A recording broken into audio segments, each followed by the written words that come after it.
Hello, my amazing students, and welcome back to Native Flow. So, let me ask you something. Have you ever been in a conversation in English and suddenly you know what you want to say, but your brain just needs a few seconds? Like, the idea is there, but the words are not ready yet. And in that small moment, things get awkward. You go silent, or you say something too fast and it comes out wrong. Or even worse, you just stop talking, and the conversation moves on without you. Yeah, that moment is frustrating. Not because you don't know English, but because you need time. Just a little time to think. But here's the problem. Most learners don't know how to buy time naturally. So they panic, they freeze, or they sound unnatural. In this video, I'll show you exactly how to sound natural, even when you need time to think. Not textbook tricks, but real phrases, real reactions that people actually use every day. So next time, instead of feeling pressure, you'll stay calm, you'll stay in control, and most importantly, you'll stay in the conversation. All right, let's get into it. So, first, let's change something very important. Needing time to think is not a problem. It's normal. Even native speakers do it, all the time. The difference is, they don't go silent.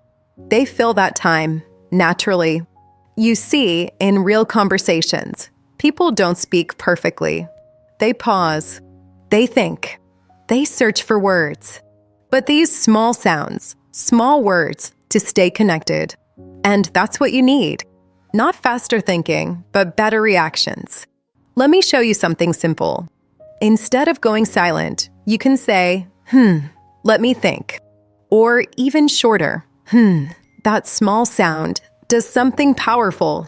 It tells the other person, I'm still here. I'm thinking. Don't move on. And suddenly, you have time. Without pressure. Without awkward silence. Now, let's make it more natural. You don't always want to say the same thing. So here are a few options. Let me think for a second. Good question. Wait, yeah. All of these are simple, but they sound very natural. And more importantly, they give your brain time to work. Now, let's imagine a real situation. Someone asks you, so what do you think about this idea? And you don't know what to say immediately.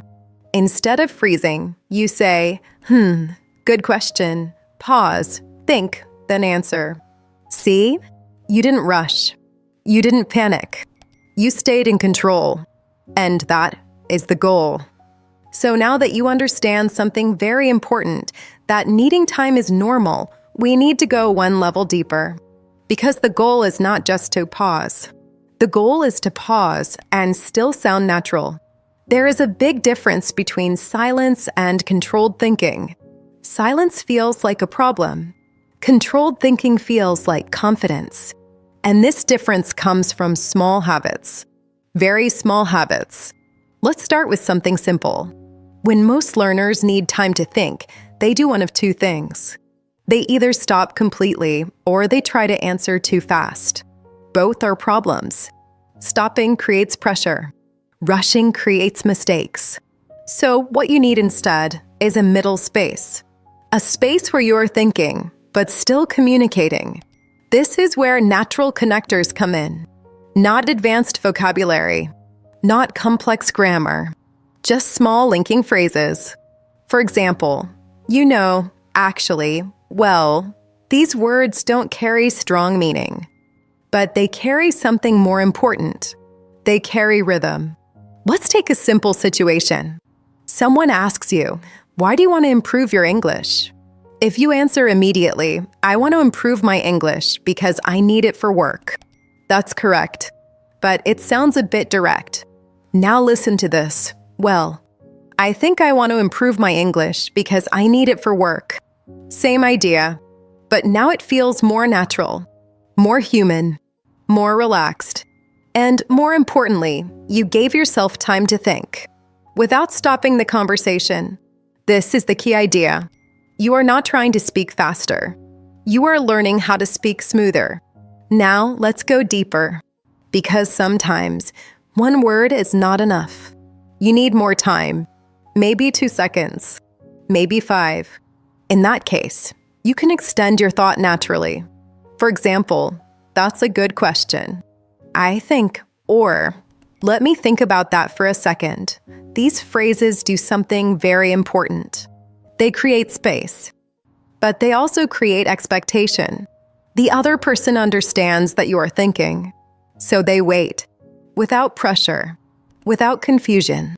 Now let's look at something most learners don't notice: the way you use your voice.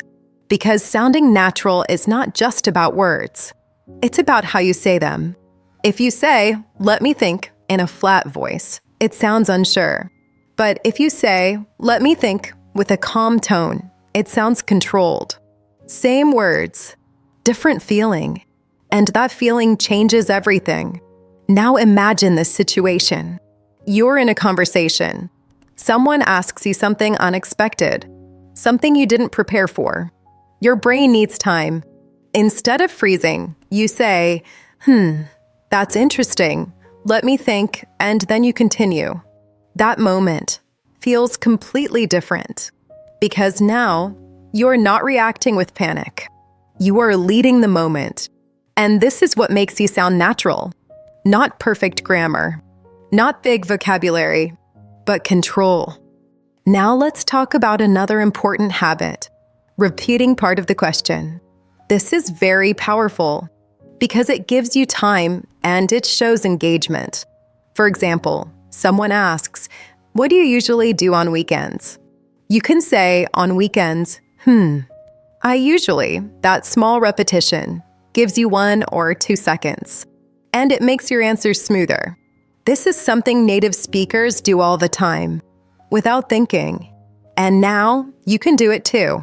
Now let's connect everything. When you need time to think, you have 3 tools. First, simple sounds or short phrases. Second, natural connectors like "well" or "actually." Third, repeating part of the question.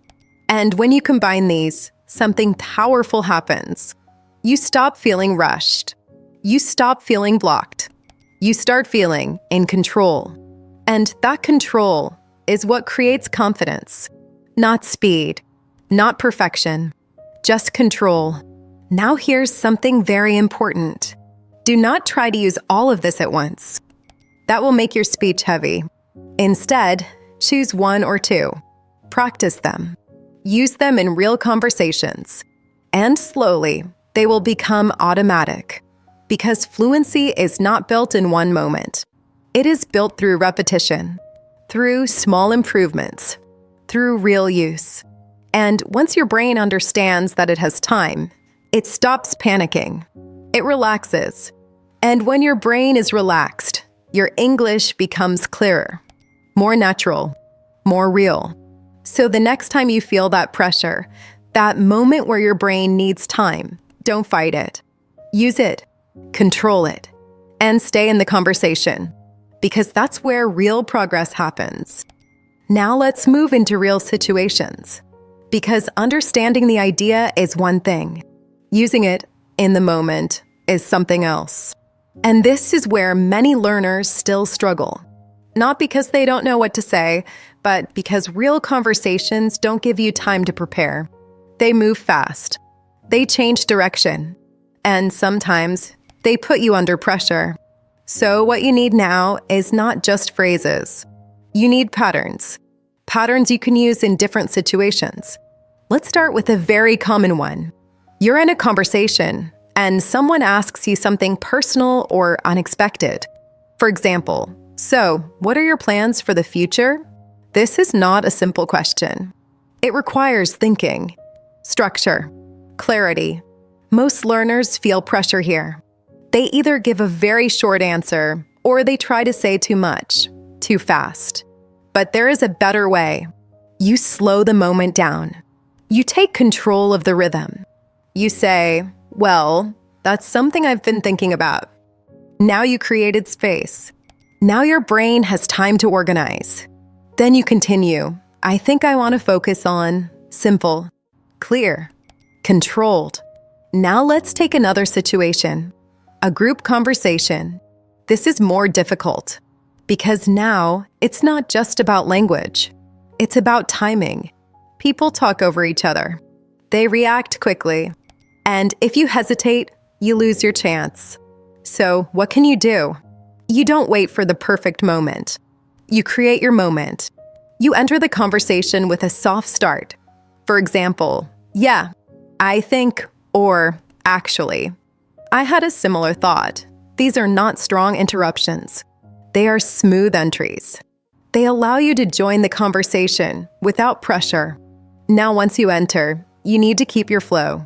And this is where many learners stop again, because they focus too much on correctness.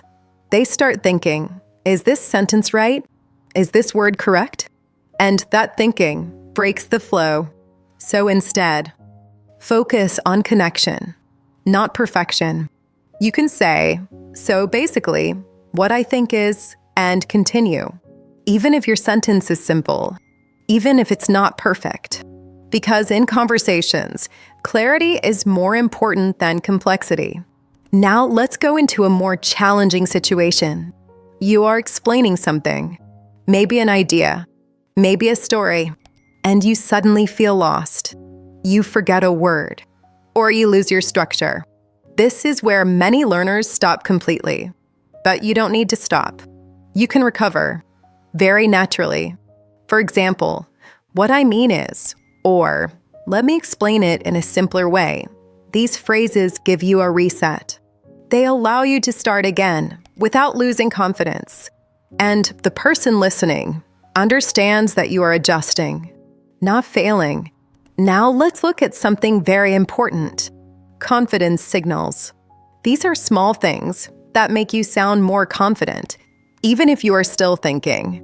For example, maintaining a calm tone, not rushing your words, keeping your sentences simple, and using pauses correctly. A pause is not a weakness. A pause is control. When you pause, you are not showing confusion. You are showing that you are thinking, and thinking is a sign of intelligence. So don't try to remove pauses. Learn how to use them. Now imagine this situation. You are in an online meeting.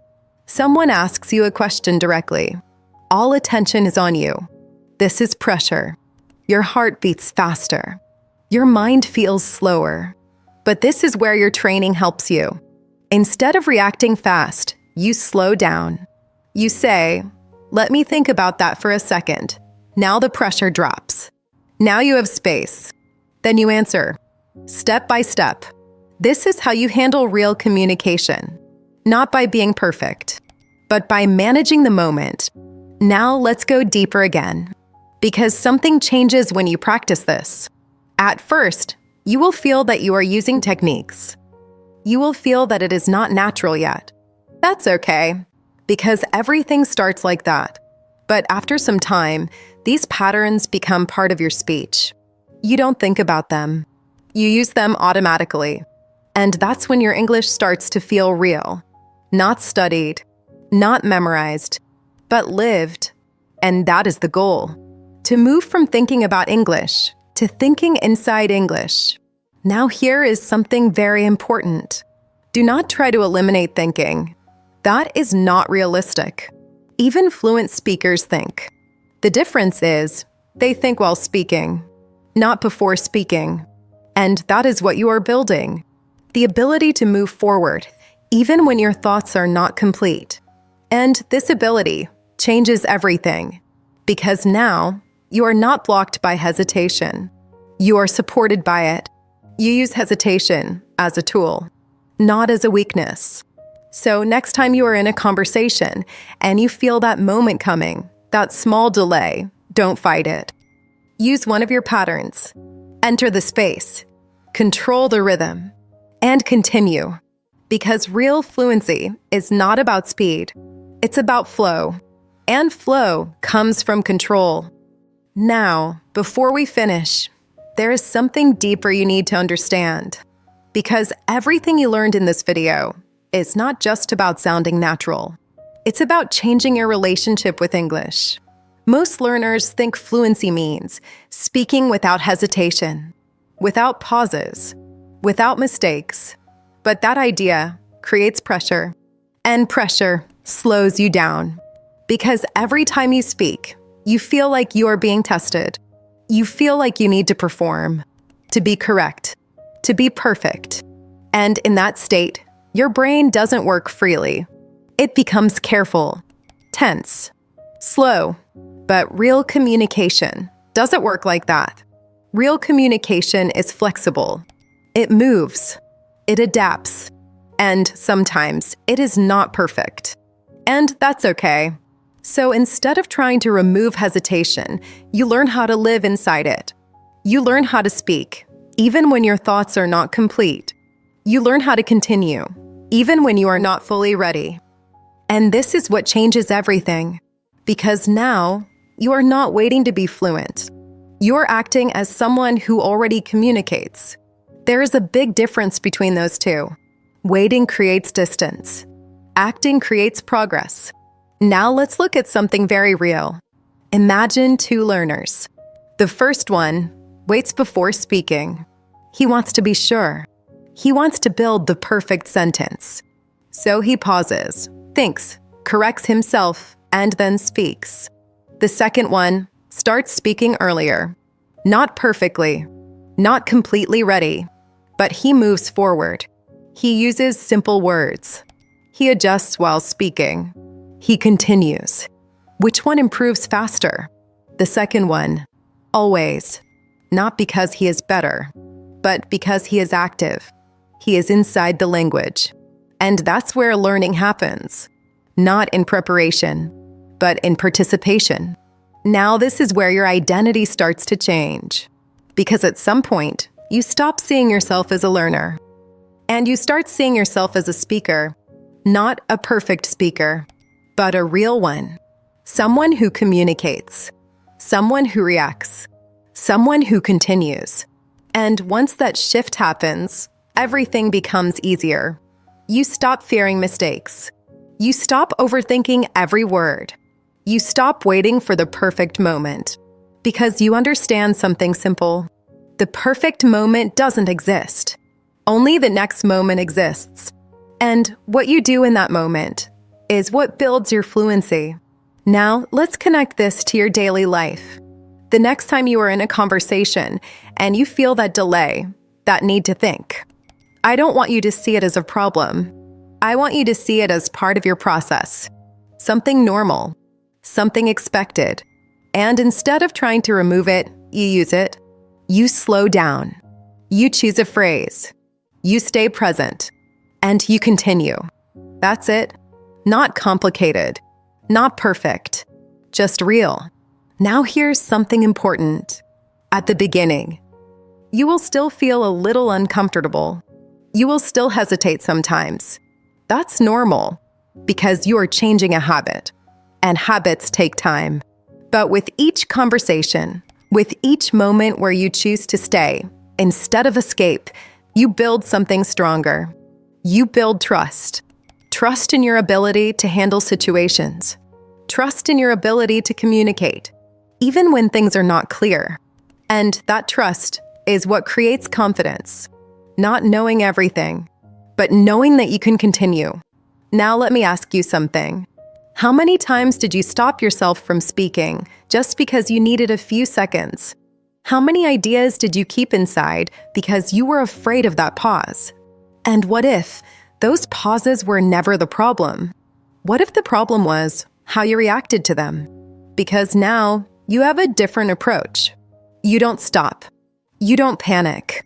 You don't disappear from the conversation. You stay. You think. You speak. And slowly, those pauses become smaller. Those reactions become faster. And your English becomes smoother. Not because you forced it, but because you allowed it to grow naturally. So from now on, don't chase speed. Don't chase perfection. Chase flow. Chase control. Chase the ability to stay in the conversation, no matter what happens.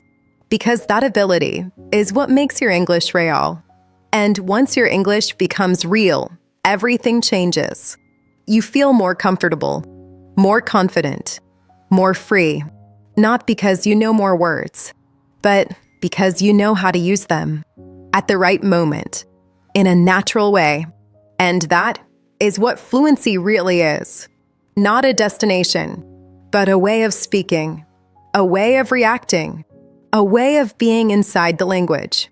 So next time, when you feel that moment, that small delay, don't run from it. Use it, control it, and continue, because that's exactly where your fluency is being built.